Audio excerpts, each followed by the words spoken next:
Okay, so today, discuss natin yung fundamentals of distribution systems. So first part of your lesson, or first lesson is the electric power system. So ano ba yung tinatawag nating power system? Okay? So we have components ng isang electric power system. So for the components, so we have various components. Okay? So first, we have the first component, that is the generation system. So generation system, basically, ito yung nag-generate. So generation, ito yung nag-generate ng power. So we have your large power plants. Okay? So we can have coal plant, yan. And then we have your hydro plant. So yeah. And then also another component of your electric power system is the transmission system. So transmission system, so that transmits, or transmit, yung keyword, transmit, transmission. So this transmits your power generated from this generation system, okay? So you transmit that using your transmission lines. So this is operated at very high voltages. So sa atin sa Palawan, ang ating transmission system is operated at 69 kV, 69 kilovolts. Okay? So sa ibang lugar, pag sa Manila, we have 230 kilovolts. Okay? Yung main backbone ng Luzon grid, okay, that is 500 kilovolts. Okay? And then we also have, nakakonect kasi ngayon yung, nakakonect yung Luzon grid, tsaka yung Visayas grid, nakakonect yan. Okay? So nakakonect yan via a 350 kilovolt high voltage direct current line. So high voltage direct current line. So ito ang interconnection natin between Luzon grid tsaka Visayas grid. Okay? And then for the Visayas grid, so ang voltage diyan for transmission, that is 230 kilovolts din. And we have 138 kilovolts. For Mindanao, that is 138 kilovolts and 230 kilovolts. Okay? So this is the function of transmission system. It transmits power from your generation. Okay? Yan, ito yung flow niya. So from generation, papunta sa transmission. Okay? And then, so the next component is this one, distribution system. So distribution system distributes. So this distributes your power. Okay? So i-step down mo muna sa transformer, sa distribution substation, I mean. Okay? Step down. So ito na yung kuryente mo. Distribute niya na papunta sa mga end users mo, sa mga bahay. Okay? So sa distribution system, minsan may nakakonect din ng mga embedded generator. So we have a wind farm nakakonect dito. And meron din minsan na mga small hydro. Okay. So ang tawag natin dito, pag nakakonect siya sa ganyan, that is your DG. So we will discuss this on the later part of this course. So DG, ito na yung mga bago ngayon. Mga wind farm nakakonect din sa ganito, distributed generation. Okay. Because discuss natin to pag umabot na tayo sa finals. So yan. So ang usual natin na voltahe, atin dito sa Palawan ha, 69 kV for transmission. Sa distribution system naman, ang gamit natin, okay, is 13.2 kV per kilovolts, 13.2. Okay? Sa ibang lugar, sa Manila, that is 34.5 kilovolts. Okay? Sa Cebu, parang 23 kilovolts yan. And then sa Mindanao, sa Davao, that was 13.8 kilovolts. Okay? Itong 13.2 kilovolts, ito ang pinaka ginagamit natin na distribution system voltage. Bakit? Kasi ito ang ginagamit ng mga tawag dyan, electric cooperatives. So they use, basta pag mga electric cooperative, okay? Pag electric cooperative yan, ang ginagamit is 13.2 kilovolts since medyo maliit lang yung mga load niyan. Unlike sa Manila, ang lalaki ng mga load. Diba? So ang gamit natin dyan is the 34.5 kilovolt system. So mataas ang voltahe sa Manila. Okay? So, yan yung mga different components. So, we have generation, transmission, and distribution system. And your end users. So, end users, sa bahay ninyo, ang voltahe na natin dyan is 230 volts. Okay? So, yan yung ating, ito yung ating buong electric power system. So, sa course na to, so sa subject natin na to, sa this course, we will focus on distribution system. Okay? Ito. And kasama na rin yung ating, ito yung substation. So since this steps down, so this is what you call distribution substation. Yan. Yung nag-i-step down from your transmission system, step down the voltage to your distribution system. So hanggang dito lang yung sakop ng ating subject. Ito yung kulay pula. Yan. Hanggang dito lang tayo. Okay. End users hindi rin kasama, pero sa design. Pero ilalagay natin kung ano yung load nila. So ito lang yung part natin. Yan. Distribution system. Okay? Itong end users, ang design ng isang electrical system for end users, okay? Di-discuss nyo to sa next sem. Electrical system design. Okay? Ang transmission system naman, ang study nito, next sem din. Power system analysis. Okay? And then, ang generation system, study niyo to, next sem din, on the fundamentals of power plant engineering. So, ganun yan siya. So, lahat ito, ma-discuss sa buong curriculum ng electrical engineering natin. Okay? So, pero din sa course natin, focus tayo on distribution systems and substation. Distribution substation. Okay? So, ayan na nga. So, interconnected network siya of electrical equipment. So, you have, it converts energy from one of its natural forms. So, ito na yung nagpo-produce na electricity, yung generation system. Okay? And then, transports or transmits the electrical energy from your plants to power centers of distributors or bulk power customers. Kasi minsan, nakakonect, may ibang mga bulk power customers. So, ito, kadalasan yung mga big industrial loads. Mga big industrial loads. Lalo na yung mga nasa, industrial zones. Diba? Yan, mga big industrial loads mo. Nakakonect na yan sila kagad direkta sa transmission system. So, yan na kinukuha yung power nila kasi nga, napakalaki ng demand nila. Okay? So, kaya, dito sila kumukuha sa transmission system kagad ng power. Hindi na sila dumadaan sa distribution system. Kasi medyo malaki yung kailangan nilang power. Okay? And then, that is the grid na tinatawag, yung transmission system. Yan yung grid. Okay? And then, we have also, it delivers electric energy to end users. So, who convert the energy to a usable form. So, pag sa bahay na yan, yan na yan. Yun. So, yung tawag natin system na yun, that is the distribution system. Ito.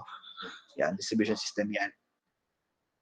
So, para ma-convert nila sa bahay into usable form. So, we have mechanical, o yung mga motor, electric fan, aircon, nagagamit natin sa bahay. Light, siyempre ilaw. Heat, yan yung mga, mga air fryer, di ba? Microwave oven, alam na pala yung kape ko. Speaking of heating. Oo. Okay. So, ito yung basic structure. Parang napapayawan ko na rin to. So, basic structure. So, we have, yung color blue is transmission system. Green is distribution system. Black is generation. So, ito, this is generation. Okay. This is transmission. Ito, yung blue. And then yung green, that is the distribution. So, medyo discuss ito kanina doon sa unang slide. Yung flow. So, tandaan ninyo, usually sa generating station, so sabi natin up to 20 kilovolts yung yung three-phase, yung voltage diyan. Usually, yan, 20, hanggang up to 20 kilovolts lang. Kasi walang generator mas malaki diyan sa 20. Hindi na siya economical gawin. So, yan, 20 kilovolts na yung pinakamalaki. Okay? So, since ang requirement natin for transmission, yan no, 138 kV, 230, 345, 500. So, ang gagawin natin dyan, ini step up. So, step up transformer. So, from 20 kilovolts, let's say, gagawin niyang 138 kilovolts. So, bakit natin inaangat yan? So, bakit kailangan natin na ganito? Taas ng voltahe. Kailangan yan kasi, di ba, kung maalala ninyo, yung power natin is I squared R. Okay, I squared R yan. So, since I squared R yan, o pag mataas yung voltahe natin, okay, yan, 138 kV to 30 kV. Pag mataas yung voltahe natin, mababa yung current. Di ba? Mababa yung current natin. So, since mababa na yung current, mababa na lang yung I squared R losses. So, ang ano nito, for economical transmission of power, kaya mataas yung voltahe. Kasi kung mababa yan, malaki ng losses. Pero kung medyo mataas yan, yung voltahe mo, mababa yung ating magiging losses. And then, may nakakonect din nga minsan sa transmission na customer. Okay? Since malaki yung kanyang power demand. Okay? So, kaya tayo nagtataas ng voltahe dyan is for economics. So, para mababa lang yung losses on your transmission. And then, syempre, for papunta ka na sa distribution, i-step down mo siya ulit. So, from 138 kV, step down mo to, let's say, 13.2 kV. Ito yung gamit natin. Okay? So, yan. So, minsan may nakakonect na, yan. Ginagawa kasi minsan, meron pang subtransmission na tinatawag, subtransmission line. Okay. Usually sa Manila may ganito rin. Sa Manila may mga ganito, subtransmission, tsaka sa Cebu. May subtransmission. So, bukod sa transmission line, meron pang subtransmission. So, nakakonect din yung ibang customer dyan, 69 kilovolts.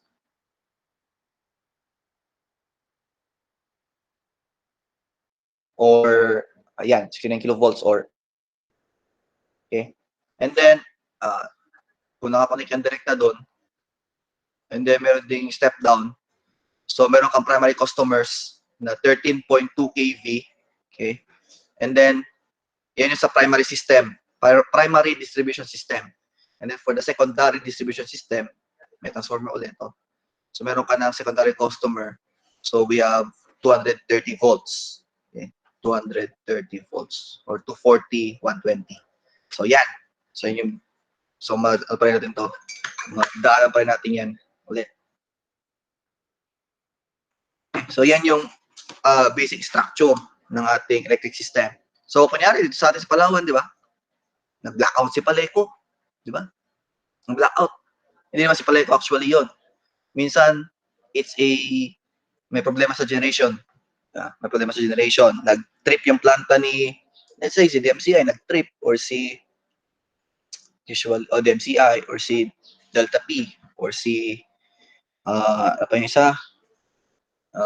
Delta P, yung PPGI, tatlo yan. DMCI, ito na dito. DMCI, PPGI, Delta P. O yan, tatlo. Yan sa generation natin, tatlong power providers natin.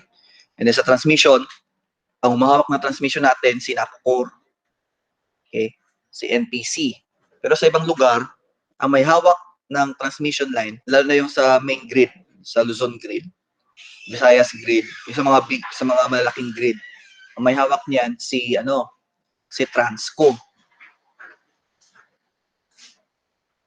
or the National Transmission Corporation.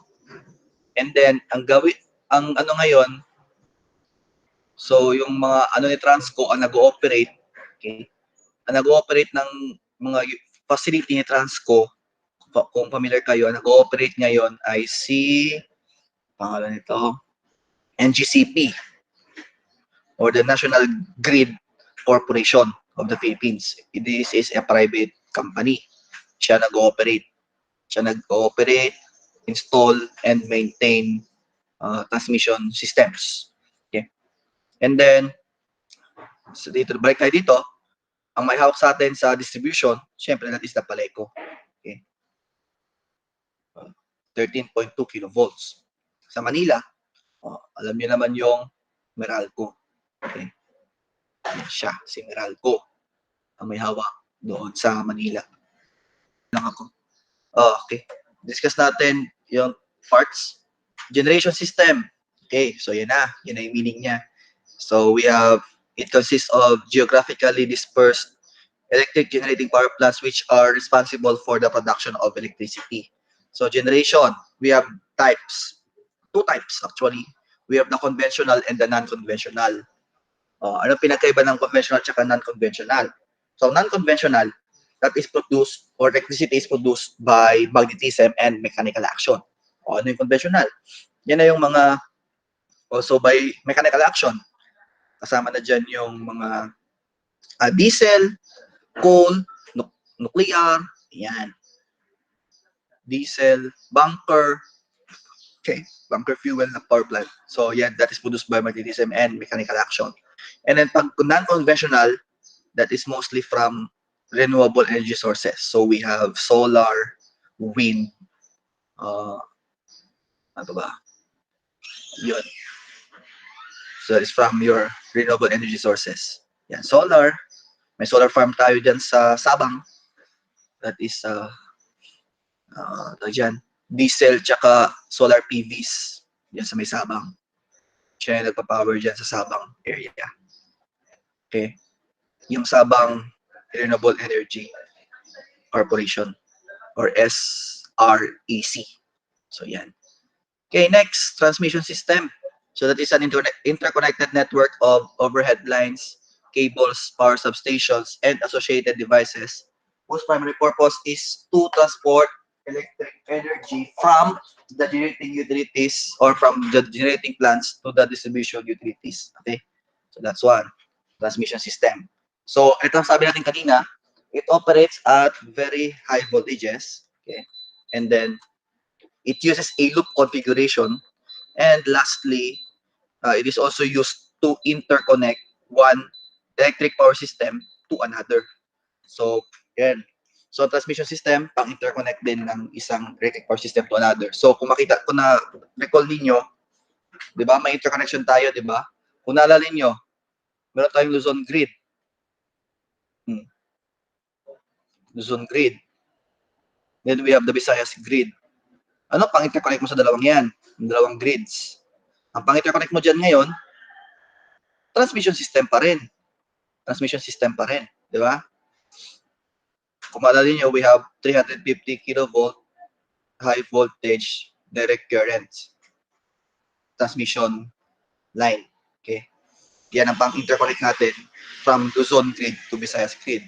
May bago ngayon. Kinonect nila ang Visayas grid.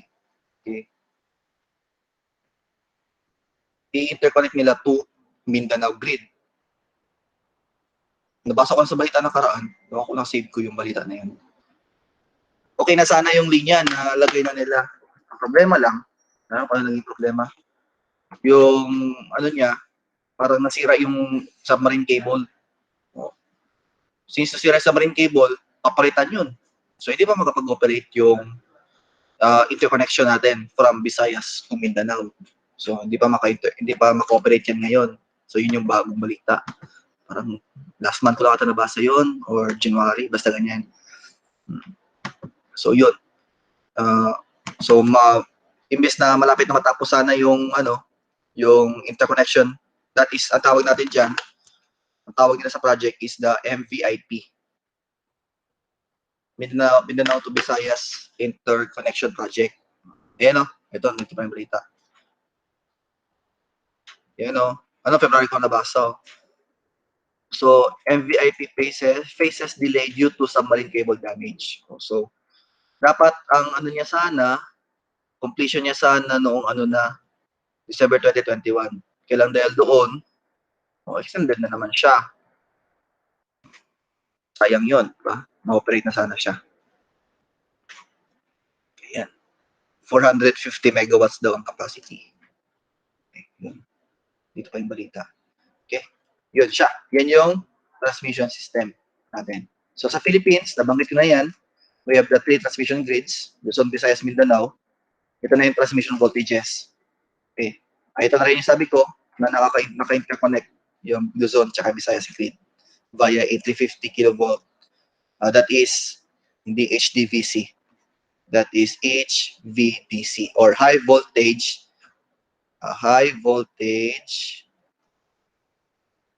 direct current. So submarine cable. Ayan.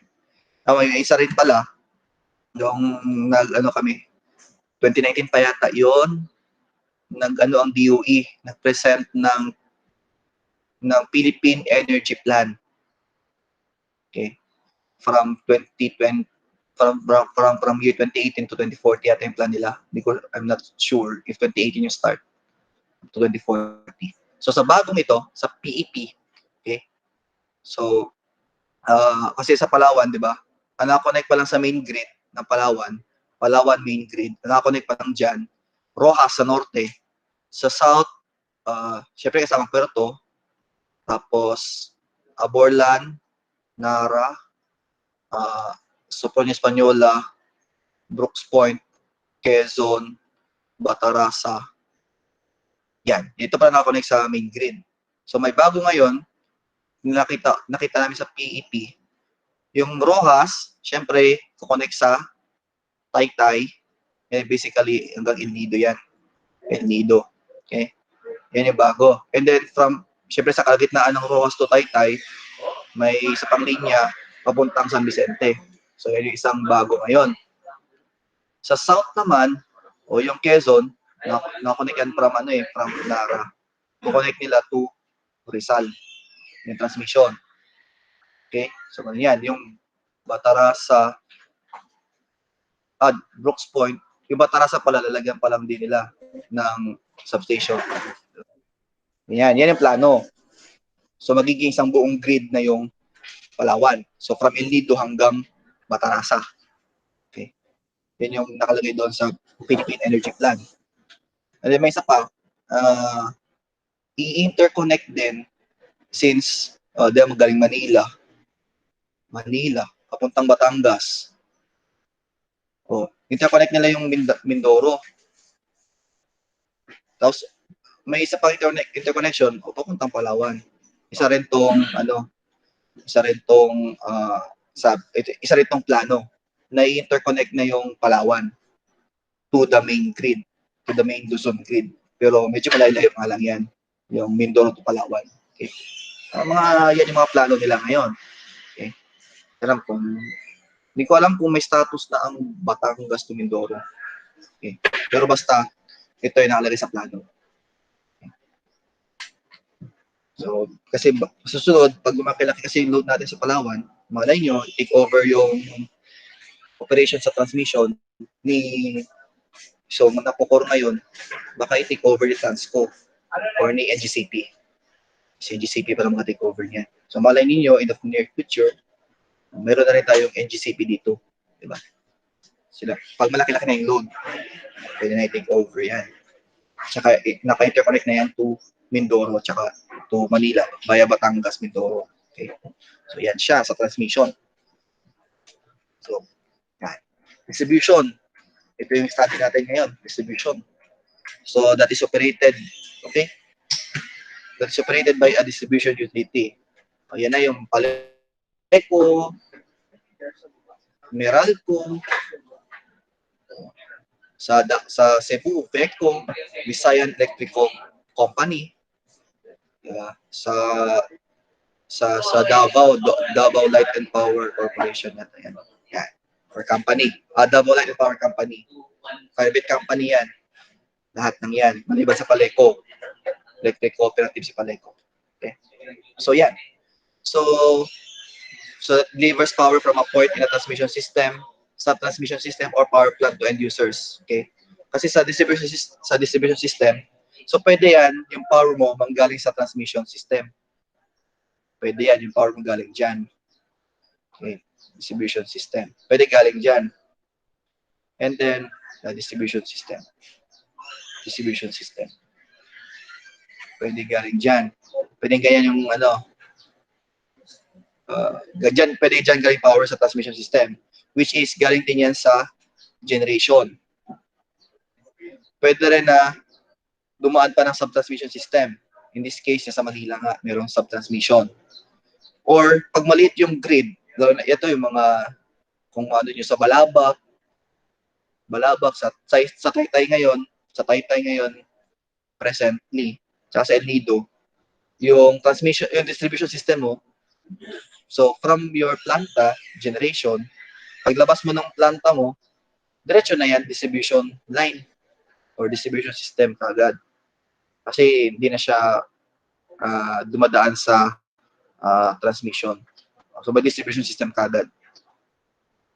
Kasi maliit lang naman yung grid. So mga microgrids na yun natin yan. So yun, your distribution utility is owned by an electric cooperative. Ayan na nga, sabi natin. Pwede electric cooperative may-ari niyan. Pwede rin na, ano pa, pwede rin na ang may-ari niyan, private company. In the case of Meralco, Vecco, and Davao Light and Power. Tapos, may ilan din na parang isa or dalawa lang yan. LGU ang may-ari or the local government unit. Ito lang mga kung anong distribution utility yon, yung ino-operate ng LGU. So, ang trabaho ng isang distribution utility, it operates, manages, and maintains distribution systems. Yan ang trabaho ng isang distribution utility. So, sila dapat mag-operate yan, mag-manage, saka syempre dapat i-maintain nila yan, di ba? Maintenance. Di pwede hindi ma-maintain yan. Sira yan. And then, in the Philippines, syempre, ang Kongreso ang nagbibigay ng prangkisa sa pag-ooperate ng distribution system. So, kaya yan, may batas yan. Para mag-ooperate ka ng distribution system, may batas. Same with mga TV nyo, radio, TV stations, radio stations, may franchise din yan from the Congress. May batas pa yung pinapasa. Diba? Nalalo sa ABS-CBN, hindi binigyan ng Kongreso. Yan, ganun din yun. Kasi ang lahat ng prangkisa mo galing sa Kongreso. Pati yung mga, telcos, sa Kongreso din galing yan, yung prangkisa nila. So, yan. Power, distribution of power, radio stations, TV stations, telcos, yan. Lahat yan, dumadaan sa Kongreso yung kasi yung Kongreso magbibigay ng exclusive franchise. Diba? O kaya kung, yun. So, yan. Okay, ito na yung mga distribution voltages in the Philippines. So, itong 4.16 kilovolts, ito yung obsolete na, luma na yan, 4.16 kilovolts. Napalitan na yan ng mga ito. 13.2 kilovolt, this is for, again, electric cooperatives or ECs. And then 13.8 kV sa mga sa Davao, ito ang gamit. 23 kilovolts sa Cebu, 34.5 sa Manila. Davao, Cebu, Manila. Or Meralco kasi ang pinakamalaking distribution utility. Hindi ko alam kung ilan ang sakop nilang area, kung ilan yung franchise areas na sa Manila. Manila and the nearby provinces.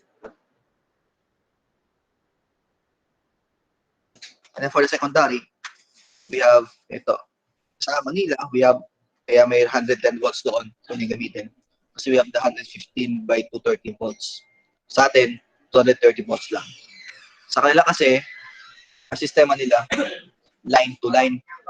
Kapag line to line kasi, you have two lines, di ba? So 115 volts ito 115 volts. Tapos may third wire ka. May third wire ka dyan sa kaso nila. May third wire ka. Yun yung 0 volts. Okay. Ito yung kanilang neutral. So line, neutral. Pag kinonect mo yung line to neutral, meron ka 115 volts. Pwede ito gamitin sa 110. Meron din, ito, 230 volts. Kaya, posible doon yung may 110 volts na appliances. Okay. Or 230 volts. Sa atin, 230 volts. This is line to ground. Or line. line, ground. So this is 230 volts. Ayan, 0 volts. So kaya pag kinonect mo yan, 230 volts.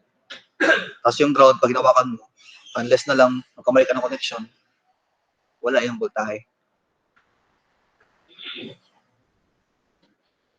Ayan, distribution utilities in the Philippines. So, 121 yung electric cooperatives, tapos 24 private, and LGU-owned DUs. Ayan siya. Okay, so types of electric systems. So, kasi ito, we have direct current tsaka AC, or alternating current. Okay, so direct current system. So, ayan siya. We have, so DC. Yung DC natin, hindi na siya ginagamit. Okay? Hindi na ginagamit yung DC natin. So, pero discuss lang natin siya kasi halos gano'n din siya sa AC systems. Kasi ito, from here, your direct current systems are essentially the same as your single-phase AC systems. So, basically, same lang siya. So, discuss natin yung direct current system. So, ayan siya. And then, so since price lang naman pala, so yung same discussion for AC pala will apply to DC. Okay? So, ganoon lang din siya. So, proceed tayo sa ginagamit natin ngayon, which is the AC single-phase system. Okay? So, we have two-wire. Ginagamit natin dito, two-wire sa Palawan, ha? We use the two-wire system. Single-phase, two-wire system. Okay? So, ito na yung pinakasimple at pinakamatandang circuit. So, two conductors lang, and with the load connected between two conductors. Yun na nga yung kanina, kung maalala ninyo, kung makita ninyo, kung napansin ninyo, yung inyong service drop wire, dalawa lang yung cable doon, dalawa lang yung wire. So, yung nakabalot, yung insulated, yung line, yung ground, syempre yung bare na aluminum. So, yan yung two-wire system natin. Ginagamit natin sa Palawan. Yan o. Ito pala, may drawing na malaki-laki. So we have your load connected between the two conductors. So you have your line and then satin ground. So we have 230 volts. Okay? So yan. So at load side, rated na siya to 20 volts. Okay? Pwede to. Kasi may drop pa naman yan dito. May voltage drop ulit. So kaya pagdating minsan sa load side, sa load mismo, to 20 na lang. Okay. So, three-wire. O yan, no? Yung kanina ng three-wire. Diba? Meron kang 115 dito. 115 dito. May zero ka dito. Okay. Yung neutral. Diba? O, yan siya. Pag connect mo to, yung line tsaka neutral, 115.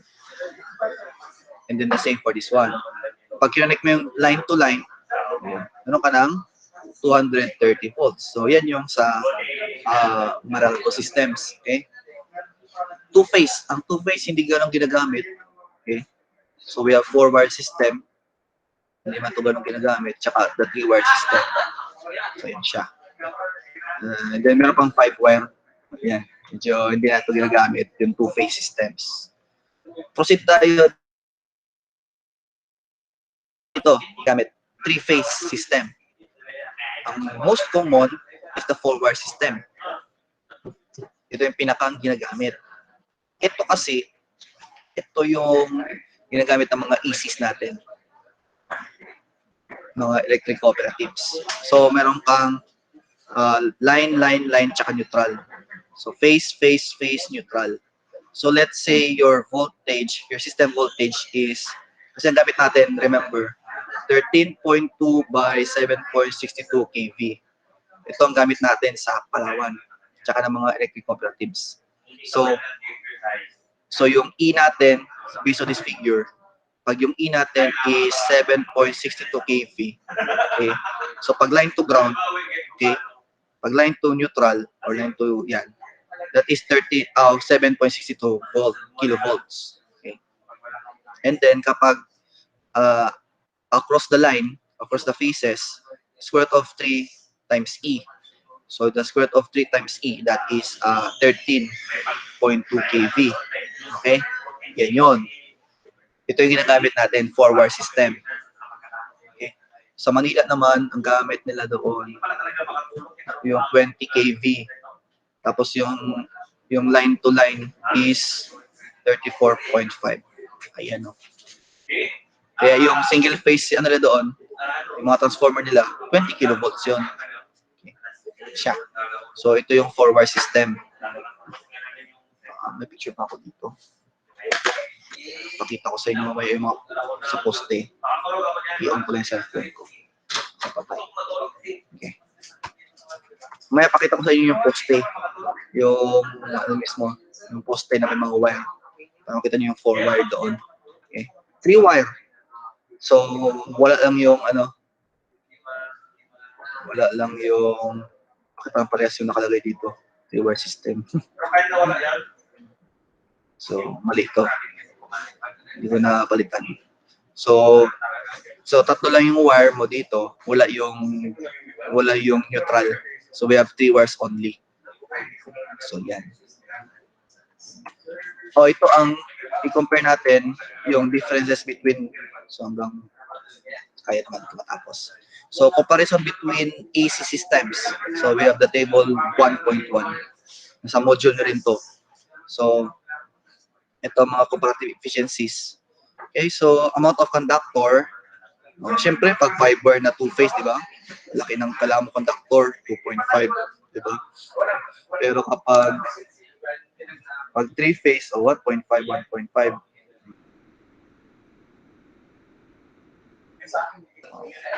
Tapos pag single phase sa 2-wire, yung base natin. Pag 4-wire na 2-phase, 2 times the amount of conductor. Tsaka pag 4-wire. Pero, hindi tayo sa power loss. Ang baba ng 3-phase 4-wire, 0.167 lang. Okay. Mababa lang yung power loss. Same din sa voltage drop, mababa lang yung voltage drop sa 3-phase 4-wire system. So kaya basically ginamit natin for wire system. Although, is mataas. 2 times the single phase 2-wire. Siyempre, 4 na wire yan. Ito 2 lang. Diba? Although 2 times na conductor ang kailangan mo, mababa ang power loss. 0.167. Ang baba. Pwede naman 3-wire. Kaya hindi siya applicable for our system, yung 3-wire. Same din siya. So kaya ito yung mga common natin ng mga system, AC systems. Okay. Ang 2-phase, hindi na ganun ginagamit yan. Kasi wala namang gaanong 2-phase loads. Usually 3-phase loads tsaka single-phase loads lang. 3-phase is single phase, ayan. 3-wire, 2-wire, ayan siya. Okay. So yun yung ating types of electric systems. Meron tayong AC siyempre, tsaka DC. Kung maalala ninyo, di ba? AC tsaka DC lang naman yan. Wala lang iba. Okay. Siguro, ano ba ito? Basang nga ako ulit. Sige, alam ko na. Ngayon, hanggang siguro tayo. Hanggang secondary lang tayo. Next meeting tayo sa overhead tsaka underground. Next week naman, di ba? Para unti-unti lang. So, primary distribution system. So, ito yung higher than volt utilization. So, this is from the substation. Okay? From the substation or other source. So, kunyari, power plant. Kung direkta siya nakatap sa power plant. Okay? So the voltage is stepped down, okay, to the value at which the energy is utilized by the consumer. So, ito, bakit rin kanina, dati kasi, ito lang yung mga voltages natin, 1,000, okay, tapos naging 2.4 kV, naging 4.16 kV, and then syempre, tumataas yung demand, inangat nila, 7,620, 13.2 kV, 13.8 kV, 23 kV, 34.5 kV. So, mataas na yung voltahe natin ngayon for primary. So, ito, yan na. So, dati kasi, yung mga single phase tsaka 2-phase, okay, ginawa ng 3-phase. Okay? So, 3-phase circuits na tayo. So, So kahit yung mga noon na delta kasi noon, okay, ngayon ay kinonvert na to Y systems. Kasi madali lang mo-convert ng from delta to Y na iangat mo yung voltahe. Okay. So, ayan, yung neutral is common to the... So, yung neutral ng primary mo, yung common ng neutral mo is, yung neutral is common to the secondary tsaka primary system. So, ito yung ginamit natin. So, ang tawag dito is the multi-grounded. Multi-grounded. Bali, pag multi-grounded yung system, like sa atin dito, isa lang yung conductor mo for the neutral ng primary distribution system tsaka sa secondary distribution system. Isa lang yung neutral. Okay? So, yung neutral ng primary mo tsaka yung neutral ng secondary mo, iisa lang. Pakita ko yung picture niya. Okay.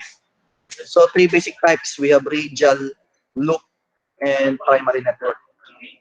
So, basically sa atin dito sa Puerto, tsaka sa Lisabong, Palawan, ang ginagamit natin for primary distribution system is the radial. Okay. So, sa radial, ito yung commonly used. So, ito. So, let's say this is the substation, Paleco. Let's say this is Paleco, ha? Paleco substation, located dyan sa harap ng Robinson. Ito yung Rob. Pala mo sa banda yan. Okay? So, paglabas niyan sa linya mo, okay? So, we have your trunk or main line. Okay? Ito, this is a single feeder or commonly or circuit. Ayan na yung mga yung limang circuit natin. Poblasyon, circuit, yan yung mga narinig niyo, PESCOM circuit, GMA circuit, Iwahig circuit, tsaka San Jose circuit. Yan yung limang circuits natin dito, ha, or feeders. Okay? So, sa trunk or main, ito yung buong linya mo, this is three-phase. Okay? Tapos pagpapasok na sa mga so meron pa rin trunk or main dito. And then papapunta na dun sa mga sa mga loob-loob, meron ka ng laterals na tinatawag or spurs. So usually sa mga lateral or spurs, meron dyan na may nakakonect dito ng mga fuse cutouts dito. Fuse cutouts. Fuse cutouts. So para pag nagloko yung linya, madali lang putulin. Tapos dito, may mga recloser. Ayan. Recloser. Ayan. Sabi natin may recloser din dito banda. Ayan. Yan yung mga recloser. Mga protections yan ng inyong system. Okay. So, ayan. So, and then from the lateral, nakakonect na yung mga load mo via a distribution transformer. Ito yan yung radial system. Ito yung ginagamit natin dito, ha. Radial system. Loop. Siyempre, loop from the word itself, naka-loop. Okay. So dito, kung mag-fail yung supply sa isang direction, meron ka pang galing sa kabila. So, meron kang loop normally open, tsaka loop normally closed. Okay. So, open loop. Ito naka-loop siya, kung mapansin nyo. Ito yung substation or source. Tapos ito yung line. Okay. And then, may isa ka ditong circuit breaker or fuse na naka-normally open lang. Ito, normally closed. Okay? Ayusin natin ang terminologies. Kasi sinabi yung normally closed, nagsusupply ng power yan, ha? Okay? Kasi, parang relate to sa closed tsaka sa open. Ang closed, yan, naka-on. Kasi normally closed. Ito yung, ayan, normally closed, nakasara yan. Nakasara or, yan, ito ang normally open, ito ang normally closed. O, in other words, yung normally open, yung naka-off, so wala, naka-open to. And then yung closed, ayan. So ito yung supply. Ito yung supply sa buong linya mo. Okay, hanggang dito lang siya kasi naka-open to eh. Okay? Sa open loop, okay? Ang ano kasi natin pag open, pag loop siya, pag loop yung system, ang kagandahan, kaya ang nag-fault sa part na to, dito banda nag-fault dito banda, di ba? Problema yan. So, dapat i-isolate mo yung part na to. O, paano ma-isolate yung part na yan? Kasi kailangan mo pa rin supply ng power dito, tsaka dito. Diba? Kailangan mo supply ng power. Anong gagawin mo?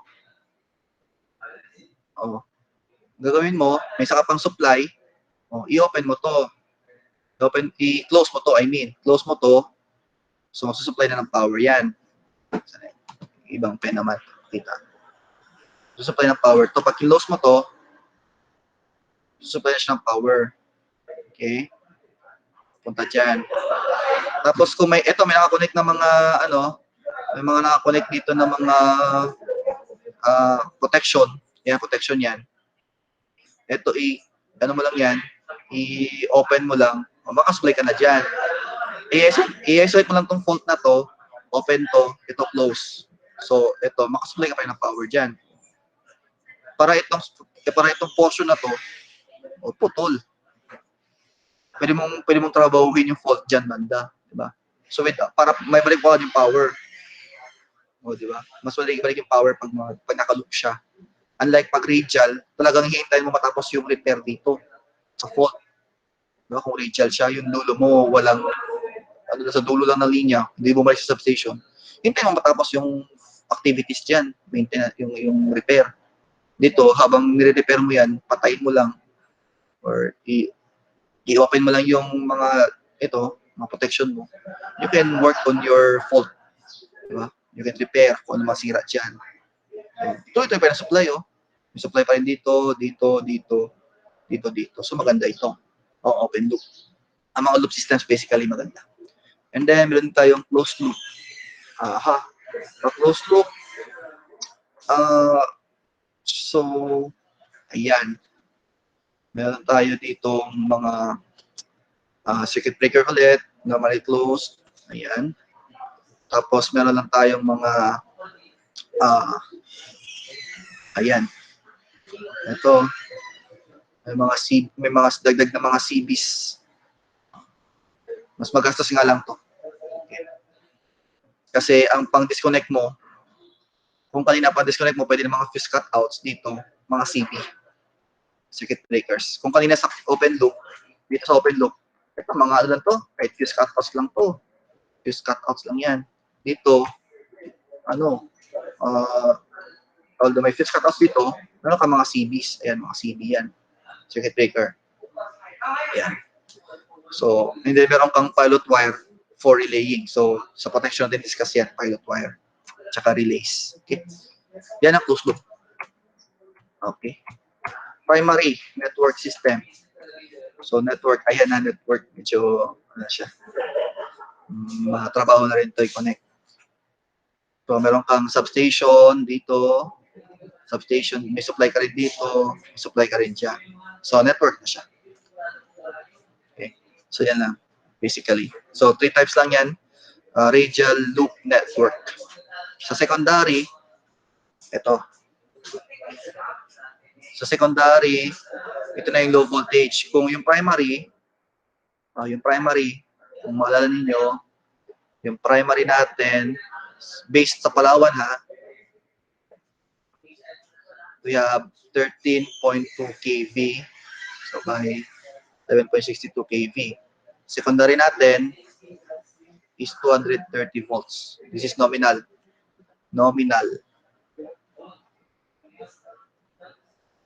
Or that is the system voltage for secondary. So, secondary, ito na yung papunta sa inyo mismo sa mga customers. Sa bahay ninyo, 230 lang yan. Diba? Tsaka punta sa mga loads. O, secondary, ano ba yan? So, they operate at low utilization voltages. Pag sinabi natin utilization voltages, yun ay mga 230 volts, 115 volts. Basta yun ay yung voltage na in which we utilize the energy or the electric energy or power. So like your primary systems, they involve considerations ng reliability, tsaka ng voltage regulation or voltage drops. Okay? So, ayan na. So, we have 120 by 240. In our case, 115 by 230. Ayan. So, we have 4 types: individual transformer, common secondary main, bank secondaries, tsaka secondary networks. So, kapag customer ka or industrial load, usually ito, individual transformer ka, commercial, industrial. Kasi kumbaga ito yung linya mo, di ba? Direkta ka nag-connect dyan ng transformer, isang line lang. Isang line lang. Huwag na yan. So meron kang transformer dyan. Ito na yung load mo. Or ito na yung commercial mo or industrial load. Okay? Yan kapag individual. Kapag secondary, common secondary main, ito na yung basta mga residential, marami nagati-hati dyan. So, may makita niyo yung figure. And then we have bank secondaries tsaka secondary networks. So, proceed tayo on individual transformer, single service. So, yan. Ito yung sabi ko kanina. We have in here, so, ginagamit natin to usually kapag malaki na yung load. Yan.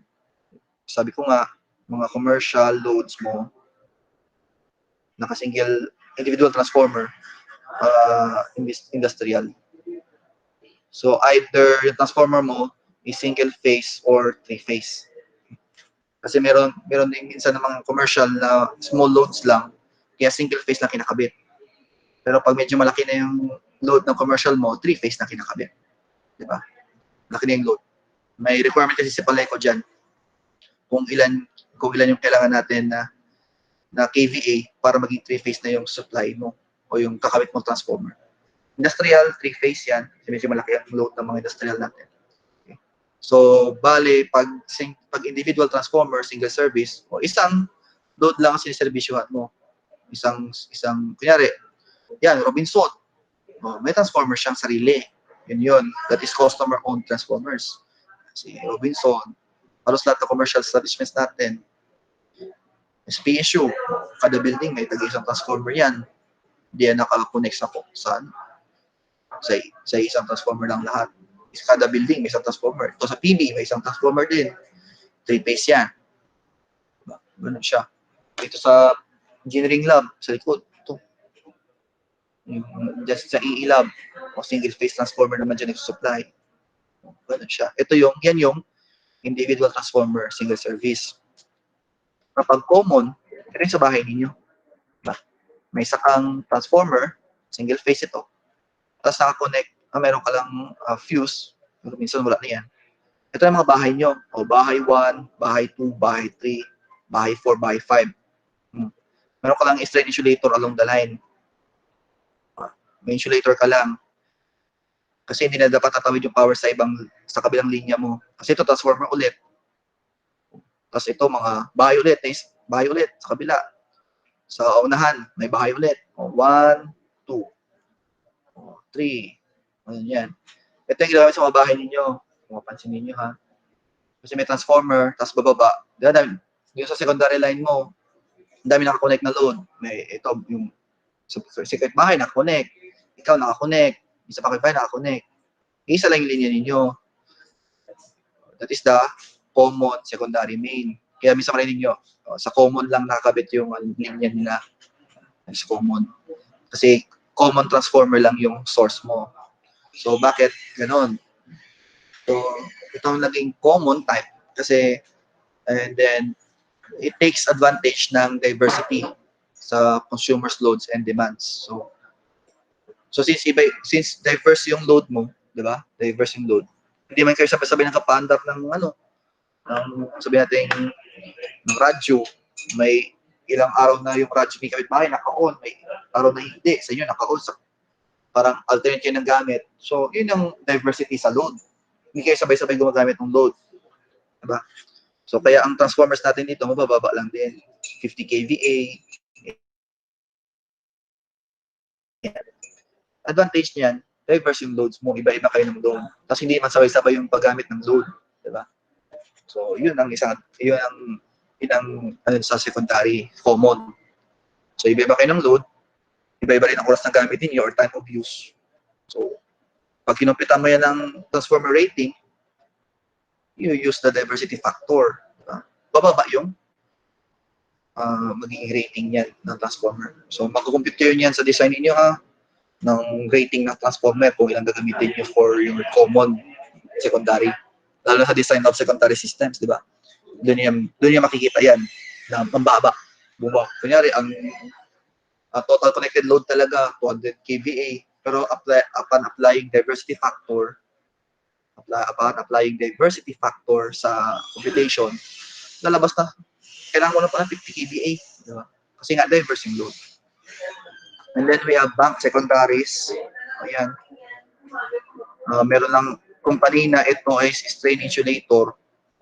Dito is sectionalizing the fuse. Pero hindi ito gaanong ginagamit. Kasi ang common nga talaga ginagamit is the individual transformer tsaka yung common secondary main. Ito hindi ito gaano. Okay. Kasi bibili ka pa ng ulit, na isa pang fuse, sectionalizing fuse. And then bank secondary networks, medyo rito. Yun. So ang common natin for the secondary, ang common natin diyan itong dalawa. Individual tsaka si common secondary main. So yan lang, common. Ito hindi gaano ginagamit. Kasi medyo magastos sa installation yan. Lalo na kung